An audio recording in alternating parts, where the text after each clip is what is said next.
Julie Wilson, And Nick, welcome to welcome. the Ahab Breakdown, episode 6. Yeah, 6. And this is a huge episode for us, and I hope it's huge for everyone who is watching today and will watch this on YouTube afterwards. But, last Thursday, we launched the new version of ahabtalent.com. It's been a long time coming, so congratulations to you. Congratulations to Penguin Random House Audio in launching this platform. We are so excited. And there's been a lot of buzz. I feel like that's all we're talking about is Ahab all day and every day. And just so you guys know, obviously we are audiobook producers and we have books to produce and authors to talk to, but Ahab has really been a big part of our lives for a long time. So to see this new version of the site come to fruition is just a dream of ours. So we're really excited. So I just want to briefly kind of like talk about what the site is going to look like now for you. I mean, on the actor side, you guys have probably not seen too much of a difference. Your profiles are still intact, but really, and we'll get into some of the more nitty gritty details of what the new features are a little bit later. But one thing to mention right off the bat is Penguin Random House audio producers are not the only people working in the site now. Yeah, super exciting. Hopefully we'll provide a lot more opportunity for a lot more actors out there in the world, not only in the audiobook world, but in all genres of voiceover. So we're really excited about that. And we're also just really happy to hear all the feedback that we're getting in the last week. I mean, we've gotten great feedback, as we say all the time. We built this site with our community, right? It was with talking to hundreds of actors, talking to agents all over the US, Canada, overseas. And, we continually want your feedback. So as you have feedback about the site, if you catch a bug, there's gonna be some bugs. It's a website. Make sure you go to customer service and just let us know, fire off an email. Julie and I are always trying to talk to our community of users. So please continue to talk to us. Let's continue the dialogue, because as we continue to refine the site and build it further, we want to do it with our community in mind. Right, Jules? Yeah, we have basically a log of wants, wishes, dreams from actors, agents, content creators that we are constantly reviewing as we're like getting bigger budgets for the site and growing it out. So you guys are really helping it to grow in the direction that will be most useful for you. So bring on that feedback. We are listening. You can always reach out to us also at customer service at ahabtalent.com, and we will take in all that feedback too. So thank you guys for being a part of this community so far. We're really excited to see how it grows. So I want to talk to you guys a little bit about something else that recently launched. So in addition to the site launching, we also launched all of our social handles. So Instagram, Twitter, YouTube, Facebook, Ahab Talent, it's live. And the cool thing that's happening right now, especially on YouTube and a little bit on Instagram, is Dan and I fortunately filmed a ton of like info with like advice videos with actors and content creators prior to COVID hitting. So we have some schmancy videos that are going to be coming your way that will help give you guys more insight into the recording process, into voiceover work in general, into vocal health, and all of this stuff that's exciting.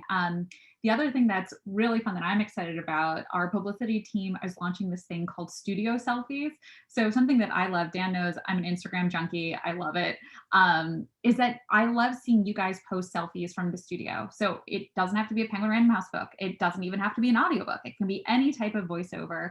If you post something and you tag Ahab Talent, the handle, we will repost it. And so we're really excited to continue to grow this community via those social media accounts. So keep us in mind, tag us, and start following. And we're excited to see what you do on there too.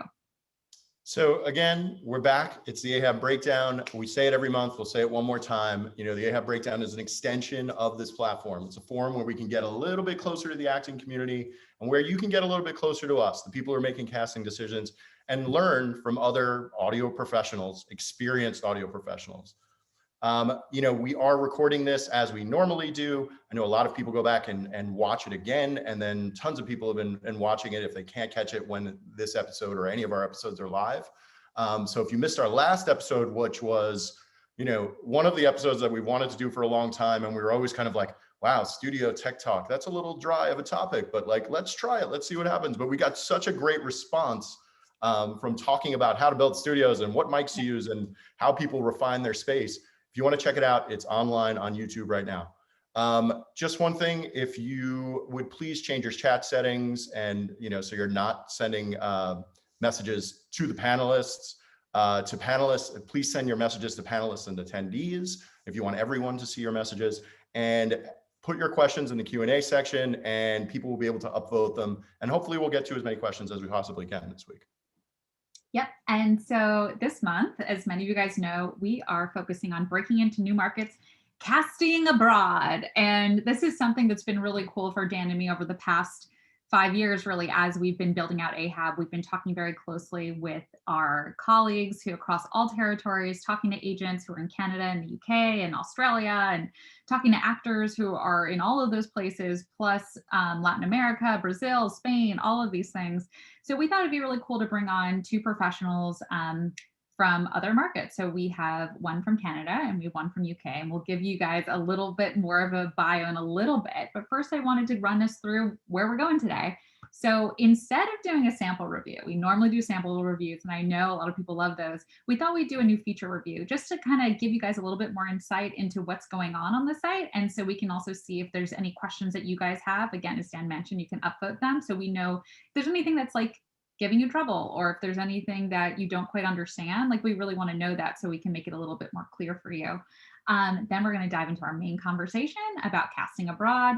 And then we're going to go to what my favorite part of this always is VO roulette. So as usual, we're going to pull one of you guys up onto the virtual stage. And so to be considered for that, to enter that drawing, you just have to write to, actually, I think Molly said this go around, we're just going to write to write to all panelists and all attendees and say, I want to be considered for VO roulette. And so just write to the general chat and we'll consider you for that. So without further ado, why don't we look at some new features? Dan, you are muted. First time in 6 episodes, it had to happen at some point. I am muted. I'm sure there's many people that are excited about that. So as I mentioned earlier, my favorite part of what we just launched is the idea that we are sharing the site with the world. It's no longer just our producer team, as much as we like to hold on to these things and use it. And we've found so many new actors through the platform and cast so many new actors. It's a little selfish to keep it to ourselves. We really want to expand not only the talent pool, but the ability for actors to get jobs, not just in our industry, but across all VO industries. So now content creators from throughout the publishing industry, any other form of voiceover, will be able to host private and public auditions, share talent lists, create top candidate lists, and audition submissions with other project stakeholders. So, just the idea that you're allowed to go into the system and use it the way that we've been using it for the last, several years makes me really excited. Yeah, and so one of the big changes is we've invited agents onto the platform. And that's been really exciting for Dan and me because since day one, we've really considered the opinions of agents when building this site. We really wanted them to feel like they were a part of this and that they will, as with this iteration, get out of it what they get from their normal casting process. We want them to be able to be advocates for their client and connect with us just like they would over email or phone. But just like with everything else on Ahab, we've really helped to streamline everything. And I know as a producer, it's really helped me. So if you're an agent, you're going to be able to connect to your actor's profile. So that'll essentially look like if I go onto an actor's profile who has an agent, I'll be able to click on an agent's name and go to that agent profile and then view their whole client roster. And then I can reach out to them directly and be like, hey, I'm casting for this project. Do you have anyone who sounds like this? And they can write me back. They can also send me a list of clients. Another really cool thing is they're going to be able to view the public job board and recommend certain auditions to their clients. So again, I know not everyone has an agent. You don't need an agent, but if you have an agent and they're important to you and they're important to your casting process, they can be an advocate for you on the platform, just like they are offline.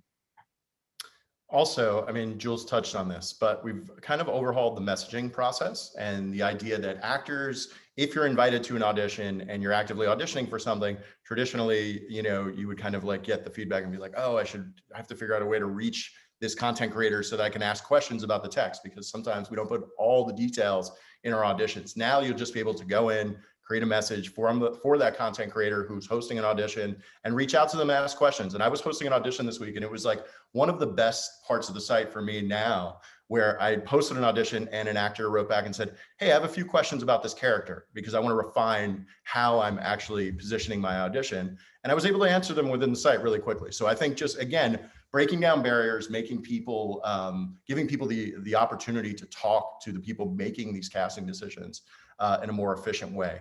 And also, as you said, like us being able to reach out to agents and say, hey, do you have anyone on your roster that might be interested in this?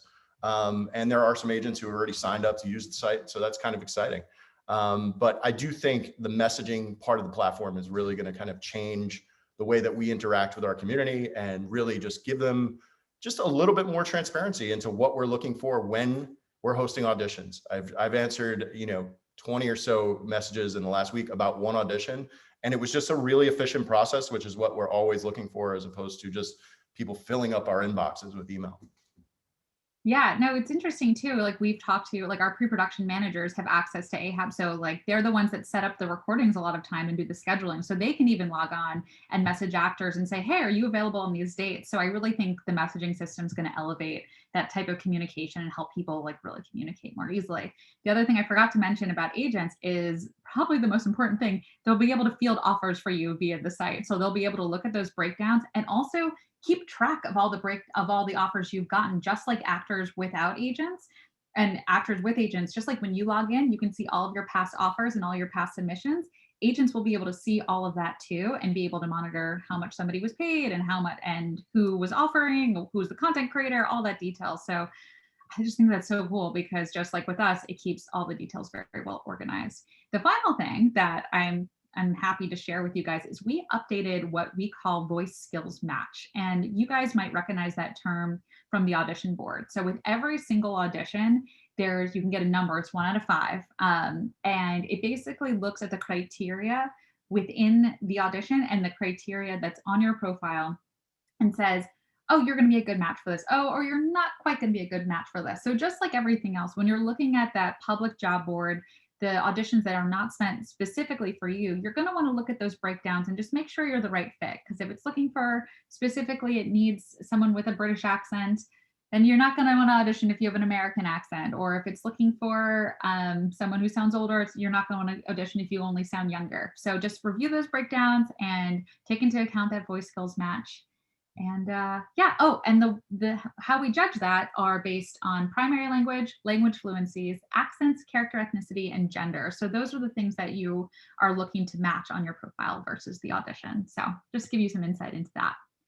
Well, I think there's a lot more there. But I feel we could spend an entire episode on the site, but I think what we really want to do when we have these events is really help educate people that are watching it. And I think today we're really excited to have 2 people that we know pretty well.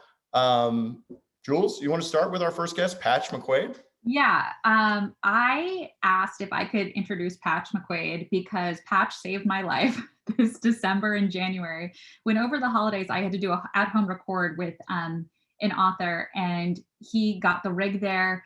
He and his team made sure the sound worked every single day, and just allowed me to get this program in. It was a very important recording. So anyway, I needed to introduce Patch. And so Patch has been a pioneer in the audiobook industry for a very, very long time now. He actually began his career in the music industry. And I always find that to be really cool, because there's so much crossover between voiceover and voiceover work in our industry, but also just recording work in general. You learn so much in those different areas that you work in. So he was an audio manager at DK, but after working on a number of programs, he decided to set up his own studio. And that was 20 years ago. And since then, he's opened up 9 more studios. So Patch is a big deal. He's worked on so many influential recordings. He has 3 2021 Audie finalists. So that the Audies are our big award show of the year. So it's something that I usually look forward to a ton. I'm still looking forward to them this year, even though we're all going to be remote. But he's also worked with Roger Moore, Robert Hardy, and Crown royalty like Olivia Colman, Claire Foy, and my personal favorite, Helena Bonham Carter. So he's super influential. I'm excited for you guys to meet him. So Patch, why don't you bring up your video and unmute yourself so people can see you. Hi there. McQuaid. Yes. Welcome to the show. Good to be here. So, and listen to that accent. I mean, does a British accent just kind of like change everything? I mean, he can say anything and we'll believe him. It's unbelievable. So I want to introduce Millie Tom. Millie Tom is a Toronto-based casting director with wide-ranging experience in casting series, features for film and television, video games, and audiobooks. In 2017, she won a 2017 Canadian Screen Award for Best Achievement in Casting, which she shares with Deirdre Brown for their work on the CBC series Kim's Convenience in its debut season. As an independent casting director, Millie has worked with many of Canada's finest directors. She's also worked on films like The Lookout, The Incredible Hulk, and personal favorite, Scott Pilgrim vs. the World, with recent credits including Ubisoft's video game Far Cry 5, Nickelodeon's Blue's Clues, and You. And she does audiobook casting for Penguin Random House Canada. So welcome, Millie Tom. Come on, Millie. You can do it. There it is. Yes. How are you? Welcome. Thank you so much. We're so happy to have both of you here. You know, I will say that we know a little bit about each of your marketplaces because we've been in the industry for a long time, at least in the audiobook world. But, you know, we really want to just kind of get a broad view of, you know, what's happening in the UK, what's happening in Canada. So Millie, why don't we start with you? You know, why don't you tell us about what your role is in the audio entertainment world?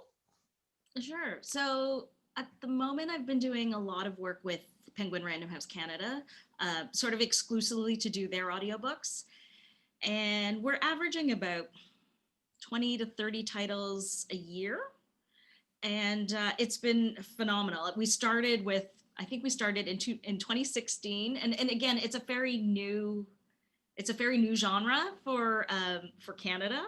So in 2016, we had maybe 6, and we've just grown, and it's been incredible. And again, it's a new medium, at least for the mainstream performers and for the mainstream market. So that's been exciting. And yeah. In terms of, I do also, there's like video games are really big right now. Ubisoft has they have a studio in Montreal, they have one in Toronto, and then EA games are in Vancouver. So video games are a really big market right now, and again, very different, but a lot of fun. I always hear about video game work being recorded and cast in Canada. I think it's amazing. I'm a big video game nerd myself, so I always love hearing the ins and outs of all of that. It's been great. Like some top tier games have been happening, and that's been so wonderful. So yeah. So Patch, tell us a little bit about your background, what you're doing over in the UK. Well, we're a recording and post facility. Like you said, we've been around about 20 years and we've grown steadily. And a lot of that has been due to the books. I came from more of a kid, well, apart from the music, eventually got into a lot of kids stuff, a lot of learning stuff. And when I set up my own studio, and then we started doing books, they take up a lot of studio time, as you know, you're booking by the day, not the hour. And so we just sort of expanded as the market grew. And I suppose when we started, it really was, you know, libraries. Nobody was doing unabridged. And it just really, everything changed with digital. When it became digital, everything exploded. Everybody was doing it. And yeah, we've just got bigger. We do not just books, we do games, like Millie said, we do ADR, dubbing, lots of kids stuff, lots of corporate, lots of language. Yeah, so, and it's really, really busy, really, really busy. And lots of people coming into it, lots of actors coming into it and bringing all sorts of stuff to the table, which is really exciting. And you know, our team is built up. We've got a casting team who are always on the look for, you know, good new people. And it's great. It's very exciting at the moment, and particularly the books industry. I think the audiobook thing is really pushing the boundaries. Everybody's looking for ways to really make more exciting products and, you know, bring it alive, bring different people in, and a lot of competition. You know, lots of more people getting into it, and everybody. It's really in a really good way. So it's exciting, I think. It's been so interesting over the past year because voiceover and audiobooks have really been the industry in the entertainment industry that have thrived. I'm such a theater goer, as I know many of us are, or even enjoying films. But yeah, voiceover has been the one thing that's kind of like shot up and like has been busier than ever. So Patch, I'm really curious, just to start with you, how do you guys tend to work with clients in order to cast your projects? What's that all process all about? Well, that's kind of, I suppose it varies for different different clients and different sorts of media. Sometimes clients are very hands-on, know very clearly what they want. So like if you do a voice origination for an animation, so they might be, you know, you'd have casting days, bring lots of actors in, and the producers, you know, they've lived the development of that show for 2 years, so they know absolutely what they're looking for, and they'll go, that's it, I want that person.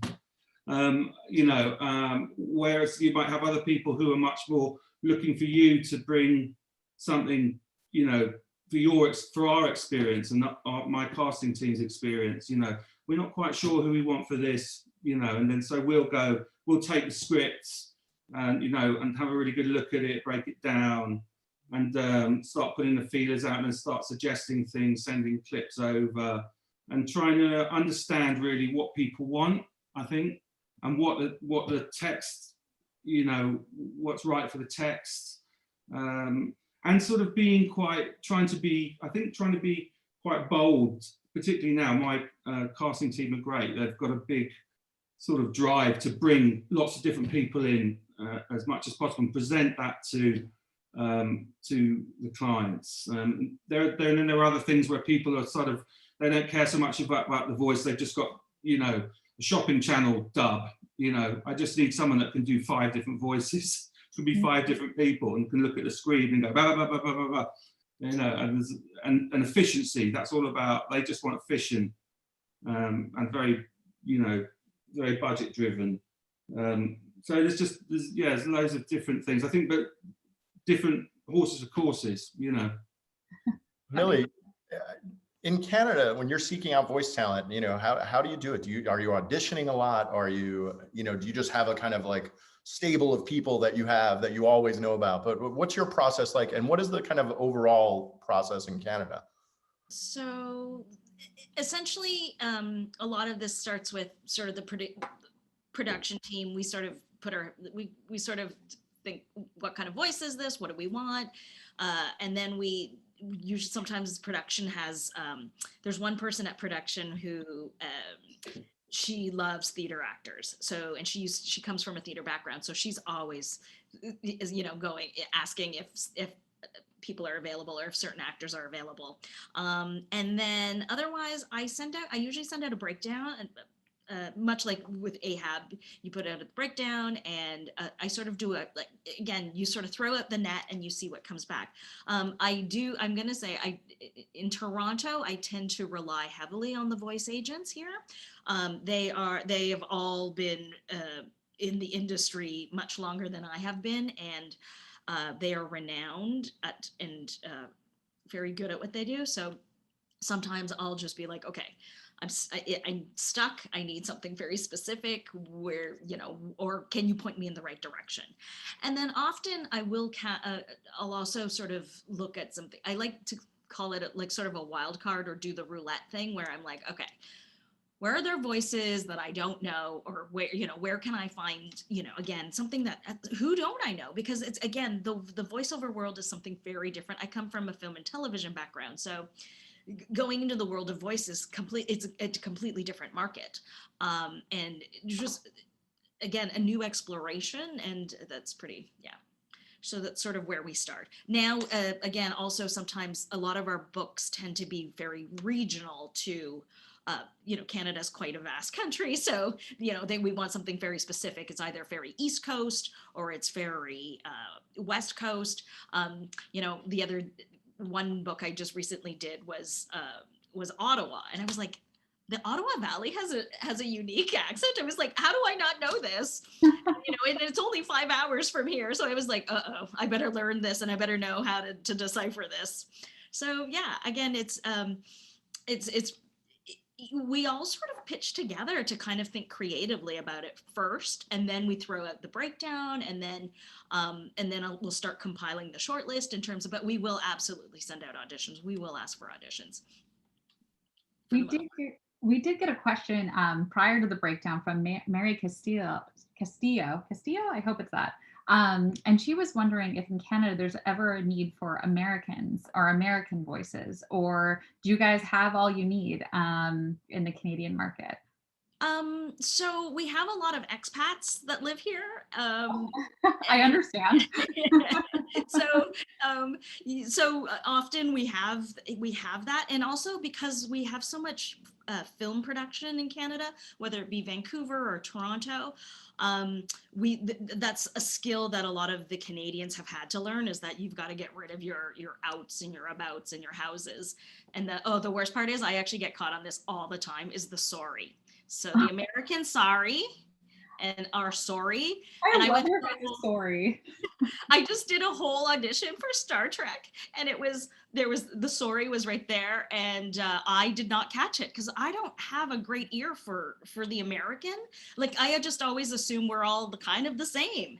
I mean, again, when you cross the border, you can tell, like the minute you go to Niagara Falls, New York, you can tell immediately. But I got caught badly, and I was like, I have to apologize to my producers. I'm so sorry. And again, I'm so sorry.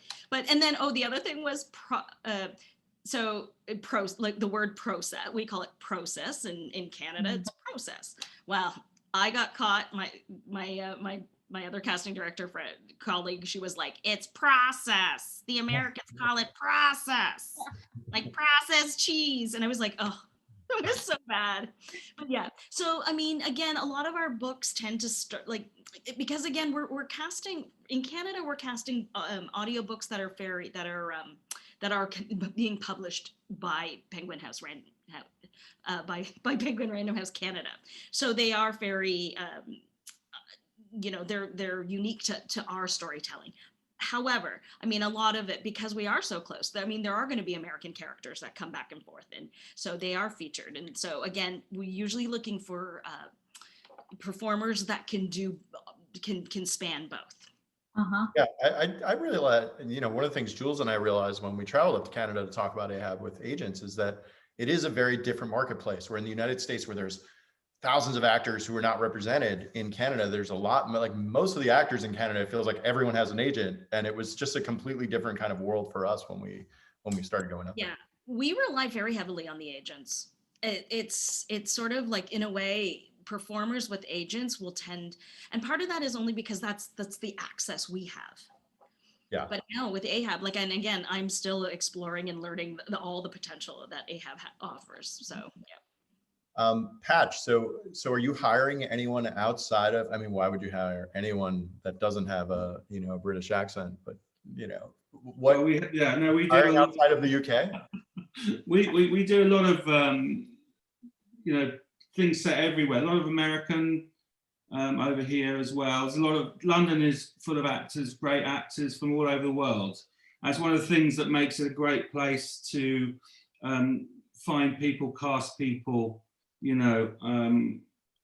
There's a few, you do have, we've got to find 3 people from the Orkney Islands for something coming up. So that's a bit of a challenge. Haven't really dug into that yet, but we definitely look for people, because I think people in books, particularly in books now, people are very specific about they want authenticity from different things. And like I was saying about people being bolder with how they make audiobooks. Okay, so we're going to split the thing up. We're going to bring in other people into this book. It's not just going to be one voice narrating the whole thing.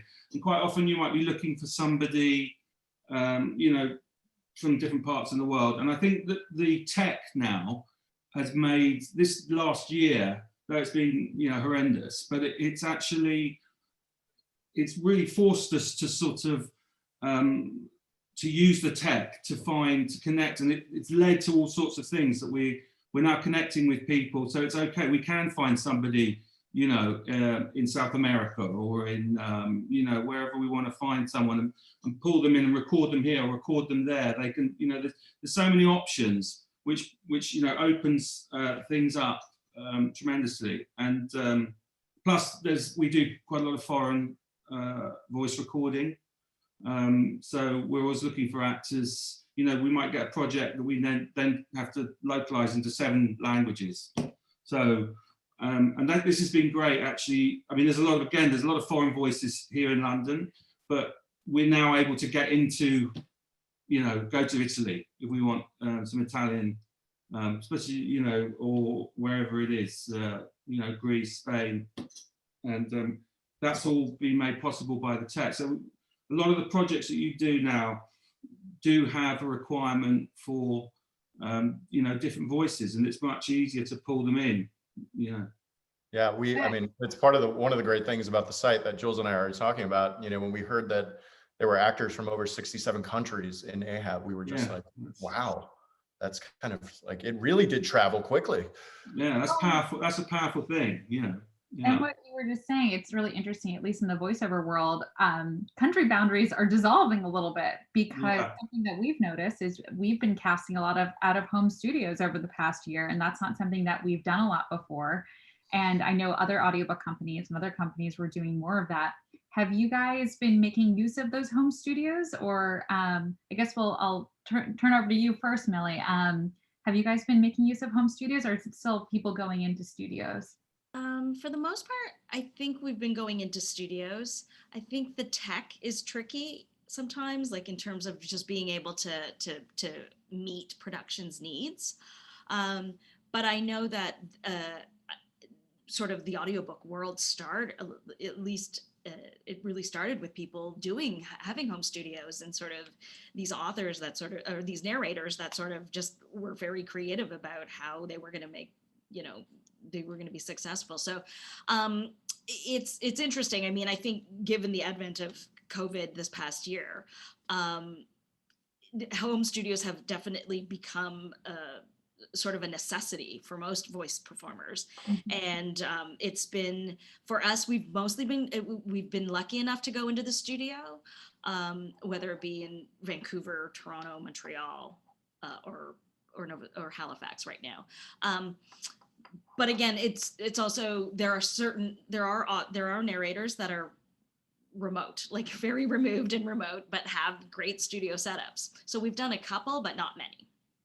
How about you, Patch? I know you guys have your own studio too, but have you guys been? Yeah, we've done a lot, actually, a lot of home. So when COVID first hit last year, we shut the studio. And everything went out, and the casting and booking team did an absolutely magnificent job. I don't think we missed one delivery, which is pretty tremendous, I think, you know, given what we were faced with. But everybody over here played their part in that. Actors did, agents did, studios did, and everybody sort of pulled to, you know, was giving each other advice, and there's quite a good spirit, I think, in the whole thing, of trying to get everything up and running. And I mean, quite quickly, because I was coming in here and sort of, you know, coordinating everything from here, but very quickly I got actors ringing, going, I can't do this at home. I've got the kids, I've got the thing, I've got the this, I've got the that, and having sort of nervous breakdowns and saying, oh, please, can I come into the room? So I started letting them use the rooms, and just, you know, as an acoustically treated environment, so at least half of it is removed, and it's kind of filtered out now into the people that are really good and comfortable with it, and the people that really don't want to do it. But it's great. It's also an option. I've always said to actors, it would be great, get yourself a sort of basic home recording option, just because of auditions.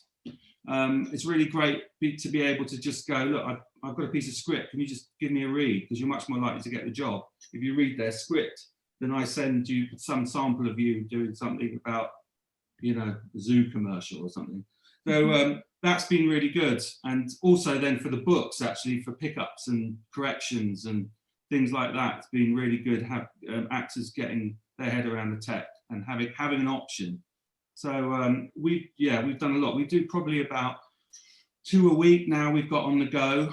And sometimes those actors want to have somebody with them on the record, and sometimes we just let them get on with it and they send this to us, and then we sort of back and forth. And, you know, my sort of production team do a lot of processing work on it.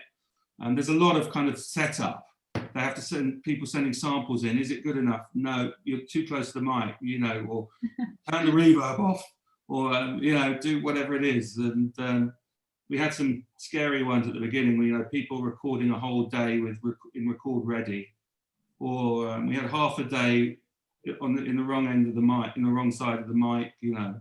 So some real car crashes early on. But I think it's become, you know, part of the whole thing. And I think it's going to continue beyond COVID. It'll be part of our sort of armory and our process. You know, and so, and again, I think it's good for a lot of people that aren't based in London or, you know, New York or Toronto or somewhere. You know, it allows them to get involved and do the job.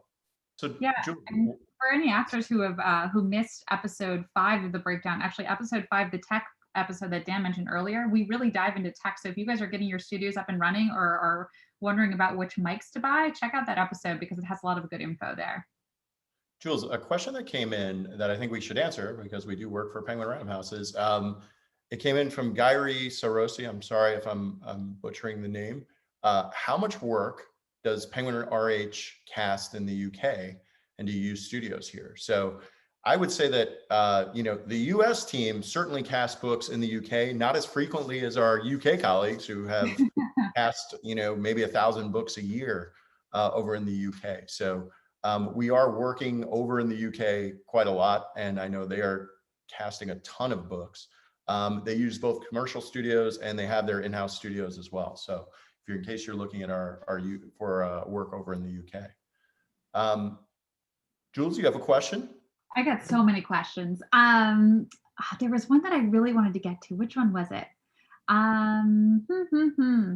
Is there anything you guys are casting for right now that you are looking for? Maybe our audience members can help you cast them for those parts.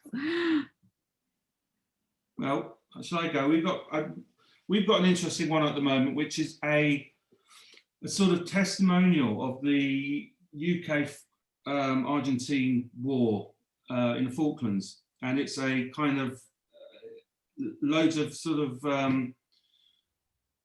stories of the different soldiers.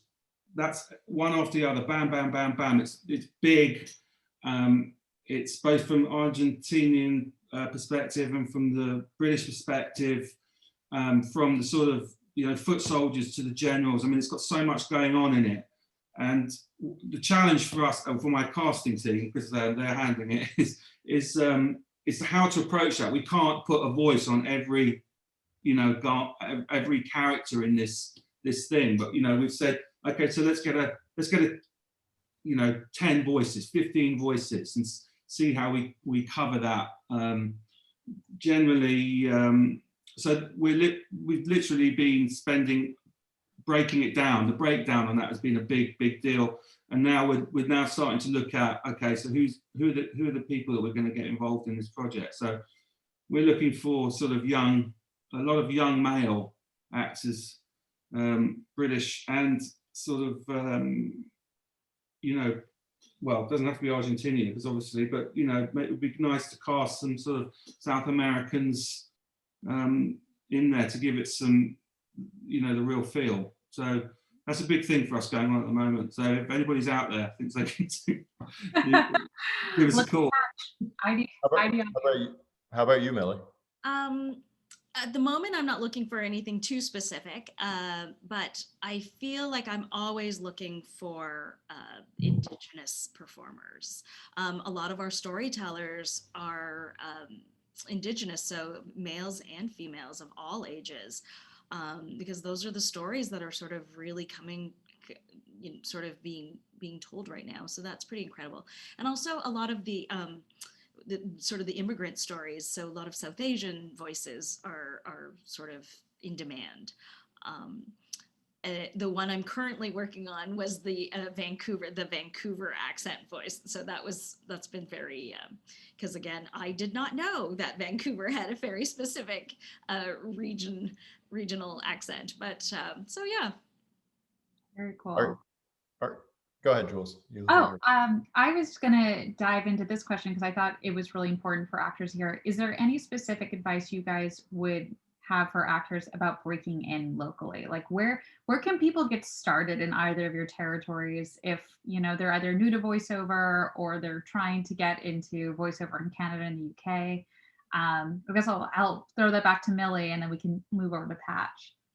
Yeah, so for me, again, my first stop is usually the agents, and then my second stop is Ahab, and part of that is also just because, again, we're still exploring it in terms of we tend to be very specific in terms of what the storytelling is and its requirements. So in terms of being able to break out into or starting, for me, audiobooks are so niche and it's very specific. I feel like sometimes because you have a good commercial voice, that doesn't necessarily translate to long form narration. And I would say same thing with animation. Like again, they're very different mediums. However, I will say that we're doing a lot of young adult books, and the animation performers have really we've really crossed over into that, is where I go, oh, you know what, we need sort of a really interesting animation, somebody that just can sort of give us that texture. So that's been really exciting for me personally, in terms of exploring, because again, animation was a world that I wasn't very familiar with. So in terms of, and for me, I just feel like it's also, I think being a narrator, a long form narrator, like an audiobook, requires a bit of training and a bit of like, you almost have to go to a coach or somebody that, because again, it's not just like, here, I'm going to pick up a book and I'm going to start reading from this book. It's a very, and for us, a lot of the work is being done when you're not in the booth, when you're not in that studio. A lot of that work is done when you're actually, you're reading that book. Sometimes you're reading it 10 times just to make sure you know what your nuances are and where you're gonna hit. So. Yeah. What about you, Patch? Where's a good starting point for someone who wants to work with you or work in the UK? I suppose I started off with quite a lot of. I think I like to work through word of mouth. So we built up. I mean, we've got too big for that now. I suppose that's kind of like the platform that you've built is kind of taking that on.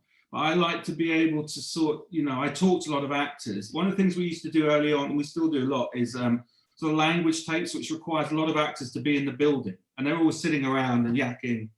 And so I can walk out and say, hey, who knows somebody that can do this, or somebody from Newcastle, or do you know somebody from here? And they'll go, yeah, call this guy. And so I kind of built up a network of people like that. And then you add the agents in. I think that's kind of being knocking on doors in terms of, sending to people like me and Millie and just going, hey, here I am, and trying to get you might be lucky, I might be sitting there thinking, God, what am I going to do about this? And then somebody goes, boom, and you go, okay, let's give this person a go or something. It's always difficult, I know, it's easy to say, but not difficult to do. But I think it's that, being involved, knowing what's going on, knowing other actors, kind of because actors are like, I would say, the lifeblood of the whole business. So they carry everything around. You know, you hear everything, you know, other studios, other countries, other projects. You know, I was working on this, I was working with this person, and I like all that about. That's one of the things I really love about this job, is all those people, all kind of talking and sort of comparing stories and shouting, and you know, the drama. I love it. So People love the drama, is what I say. yeah. So we've got plenty of drama here. Before we jump to roulette, because that's what we have to jump to next, what's the best way for people to get in touch with either of you? And we don't want to fill your inboxes with 1,000 emails, but you know, just generally when you're, I mean, Patch, I know you have a business with a facility with recording studios in London, also in Vancouver. But people are just going to start showing up at your door and knocking and say, "Let me in. I'm wearing a mask." Yeah. What's the most respectful way to get in touch? Come in. Yeah. No, I mean, just send us an email. You know, I suppose maybe the best one is hello@idaudio.co.uk. That'll get to us all. You know, and I always try to look at, I mean, I'm sort of slightly, like I said, we've got a team to do it, but I think I hope that this is in our kind of ethos of what we do, is to try and consider things that come in and try and go, okay, who's this person? You know, it's difficult. I'm not going to lie. It's difficult. We've got lots of things. Like I said, we've got 9 studios. We do 20 books a week. So, you know, it's kind of, there's a lot going on, but if you hit at the right moment, at the right point, you get lucky, you know, it's like, yeah, okay, go on. It's what I say. Go in the booth, put the headphones on, just read this. We'll talk about the money afterwards. You know, it's what I say to actors all the time. It's like, you have to just keep at this. And, you know, if you don't keep at it, you can't walk into a studio and say, well, I'm going to get the first job I apply for. Like, that's rare.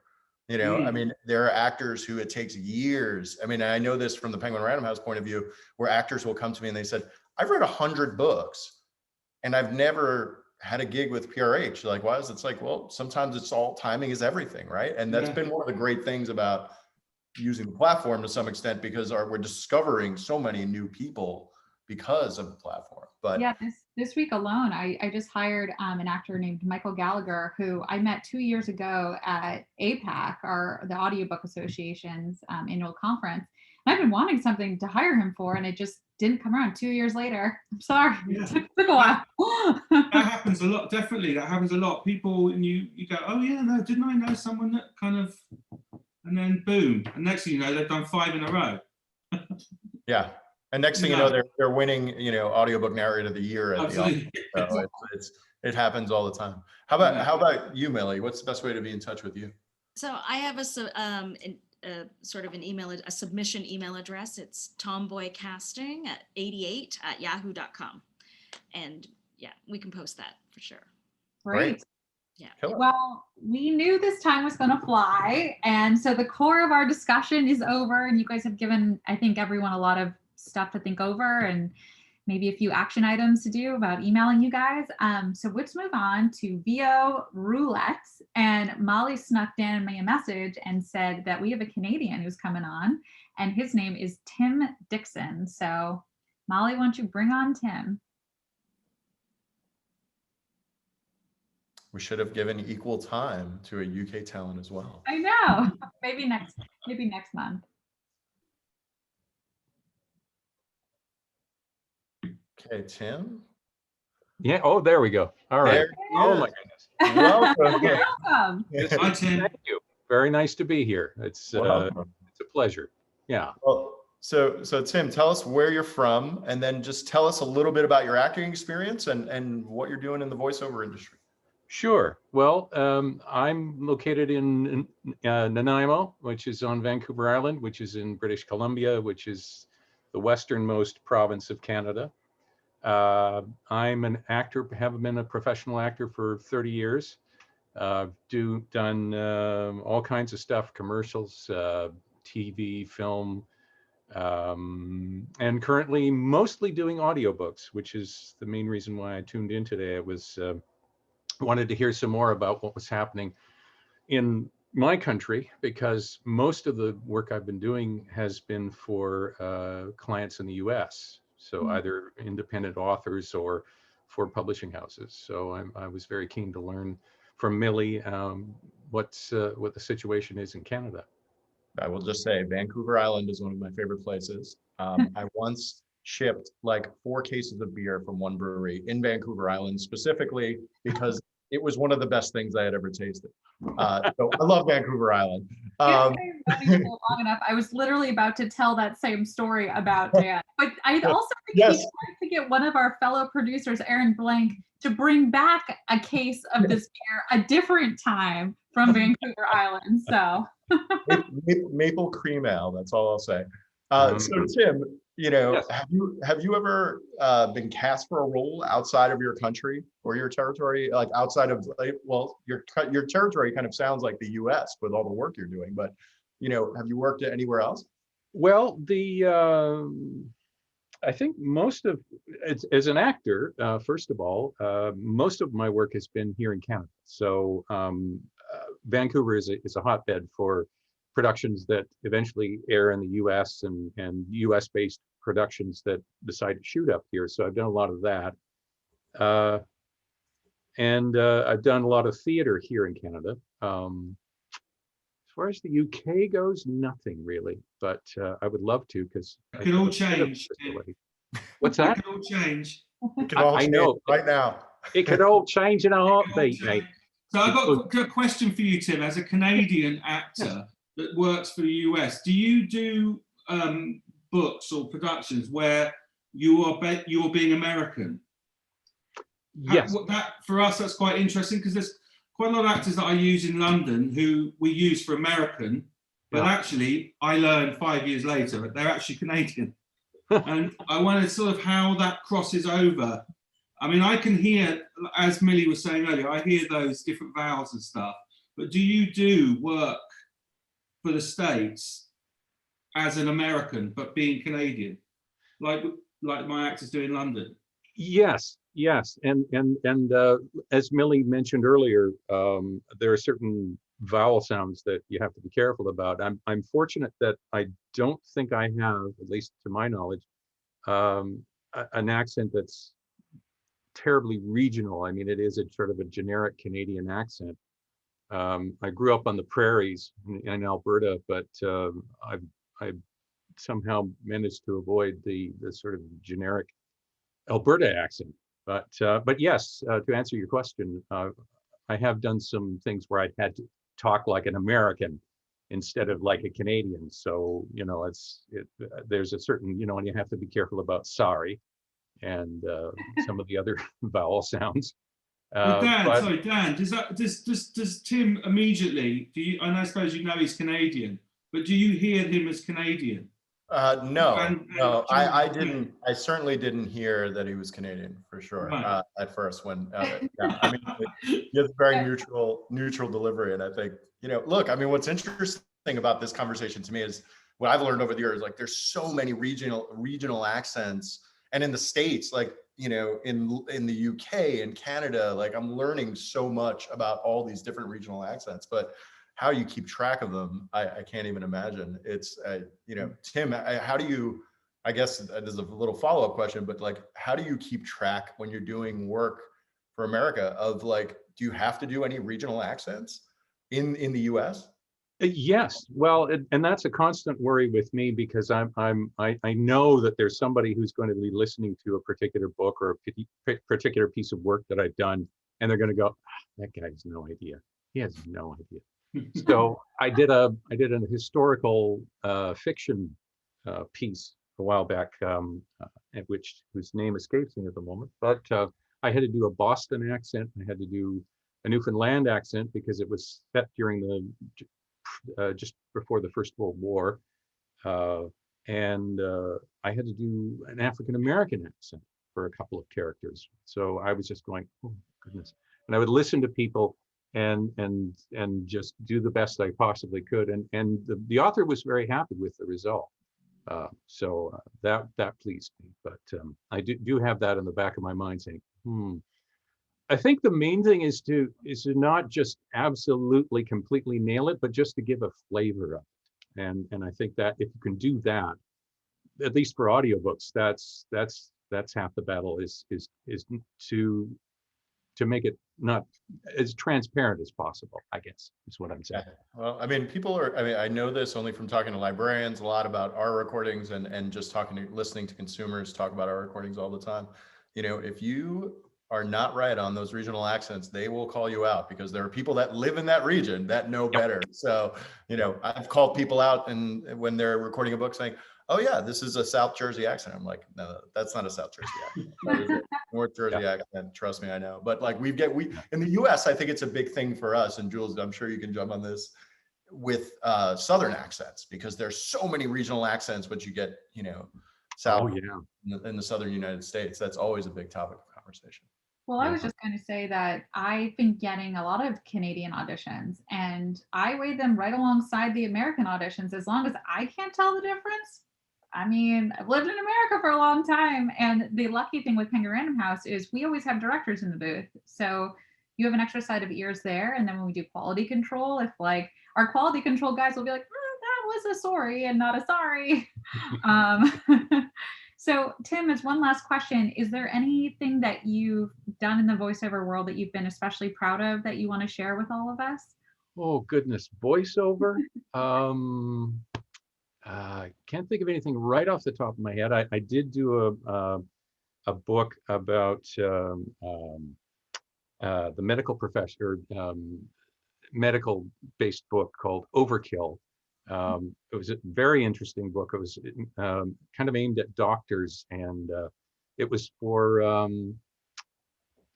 Random House, I think, if I'm not mistaken. And it was a great book because it talked about things that doctors have been doing for ages that are no longer supported by the research, but yet they continue to do them. You know, certain practices and so forth. And I found it just quite fascinating. But I think probably the thing I'm best known for in the States is a commercial I did 2 years ago for the Super Bowl for Bubbly. You remember Michael Bublé was doing this thing where he was modifying all of the cans and putting an E with an accent on it on all the cans. I was the grocery store owner, and he kept calling. My name was Dave, but he kept calling me Dave. So that's probably what I'm best known for. For Dave. And you must have done it. Yeah. You did an amazing job because my entire garage is filled with cases of bubbly to the point where I'm going to get thrown out of my house because of the amount of bubbly I have at this point. What's bubbly? It's a seltzer. It's like seltzer water, but it's flavored. Yeah. It's very good, and I don't get any money for saying that. Yeah, I wish we did. And neither do we. But and by the way, audiobook narrators do not use bubbly in the studio. You do not. First of all, we don't want to listen to the bubbles popping in the can, and nor do we want to listen to it in your belly afterwards. So, Tim Dixon, thank you for joining us today. Thanks for coming on the Ahab Breakdown. Thank you so much, and it was a pleasure to be here. And what a lovely surprise! Welcome to you all. Thank you all, and I'll continue to watch. Take care. Cheers. Thanks, Tim. All right, Jules. You want to close this out with some final thoughts? Well, let's go around. I think we should go to our panelists first and hear what your final thoughts are. So, Millie, do you have any final thoughts for the actors that are listening today? I think, if anything, I've learned that I need to do my work in terms of being better versed at the Ahab system, and also I think I have to sort of do in terms of my outreach. I have to open my world and my mind a little bit. And then in terms of for performers, I really think, again, it's the audiobook world, and I only speak to that because that's what I know at the moment, and that's sort of where my focus is. But I say, do your work in terms of what that is. Listen to audiobooks. I have to be honest with you, before I even did an audio cast, for 2 years, I didn't listen to a single audiobook. So here I am, humming along going, yeah, I can cast these, no problem. And I had not listened to a single book. So for me, it was like, okay, my turn. I have to do my work. And I think that's important for other performers to, and I always hear people saying, oh yeah, audiobooks, there's some really good narrators and some really not so good narrators. And I was like, okay, well, I'm going to make sure that if I cast anything, they're going to be good narrators. And I hope, ultimately, I think doing the work is really important, and figuring out how the business works is really important. And again, audiobooks in Canada are, it's just, we're at the, we're sort of, it's in the spring mode. We're just starting to bloom and blossom this industry.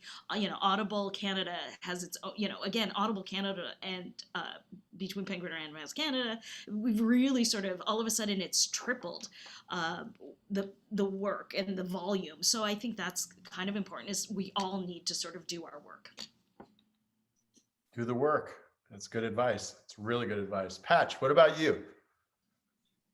Yeah, well, I mean, personally, it's great listening to Millie and hearing about what's going on in Canada, because as you said at the beginning, we've started, we got a little room there and we're starting to set something up there. So that's really interesting, hearing how it works there and all the different nuances, and we'll take that away and hopefully put it to good use.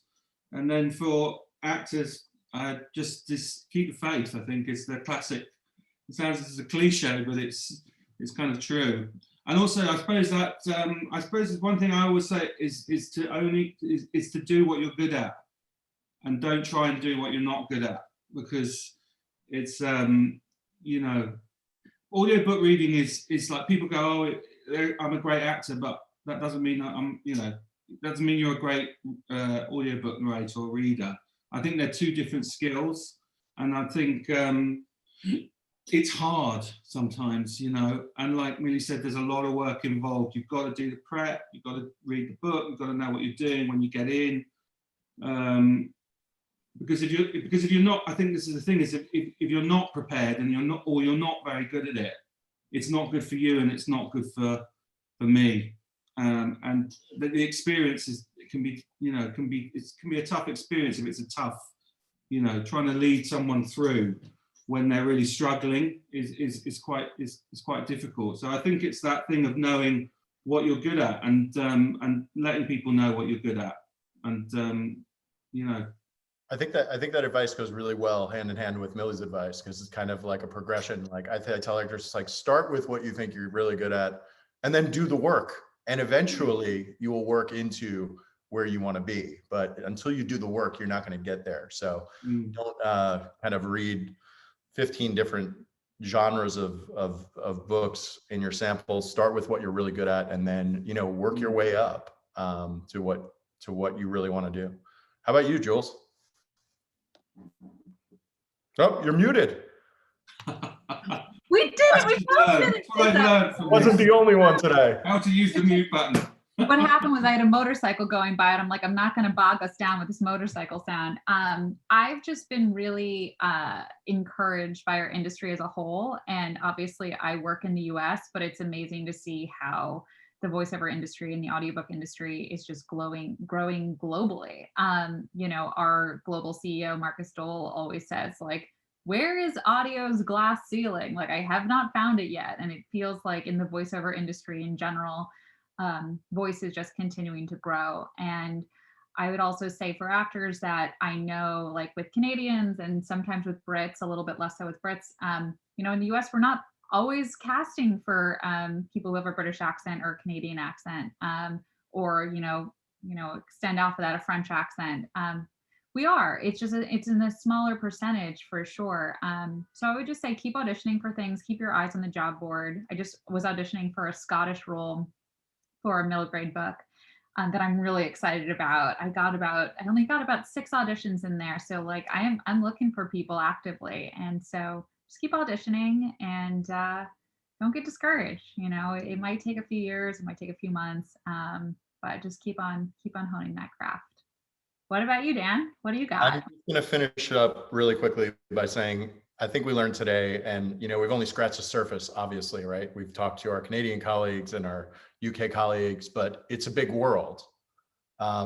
People are casting voiceover all over the world. And, when we're building this platform, it was always with the intention of bringing more work to actors in the US, but elsewhere too, and trying to kind of like break down those barriers between actors and the people that make casting decisions. So it's a big world.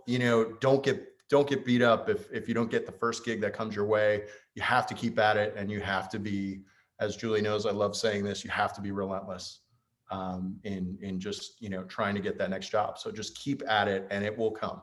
It will come. I've seen it happen too many times. As I said before, someone who's like, I really want to break into audio, and 5 years later, they're accepting, Audiobook Narrator of the Year awards. So, that would be my advice this month. Jules, you want to tell us what we have coming next month? Because I'm really excited about this. It's a big deal. Yes. I love these really specialized episodes. So next month, episode 7 is going to happen on April 8th and 4 p.m. usually 4 p.m. at Eastern Standard Time, 1 p.m. Pacific. Protect Your Neck, Self-Care and Vocal Health with Rachel Coleman and Janina Edwards. And this is going to be really cool because Rachel is a licensed and board certified speech pathologist and vocal coach. And then Janina, many of you guys probably know her. She is a seasoned veteran audiobook narrator. So we're going to talk about vocal health from 2 different perspectives and hopefully give you guys a lot of insight into that. So we will see you next month. Yeah, self-care is a huge topic, especially now when everyone's home and work and, home life seems to mesh together, but also just with COVID happening. So I think it's a really important episode to talk about self-care and taking care of yourself, protecting your neck. And like I mentioned earlier, keep your guys' eyes on our YouTube channel on Ahab Talent, because we have a lot of really cool videos coming out from all sorts of actors and content creators that are talking about vocal health and preparation and how to keep your body healthy, your voice healthy, your brain healthy, as we're all going a little insane this year. Millie, Patch, thank you so much for giving us insight into your world and into Canada and the UK markets. I've really appreciated it. I'm sure our actors have gotten a lot out of it too. Thank you guys Thanks so for having much. us. Such an honor. Thank you. See you in the studio. Be safe. Bye. Be healthy. Bye guys.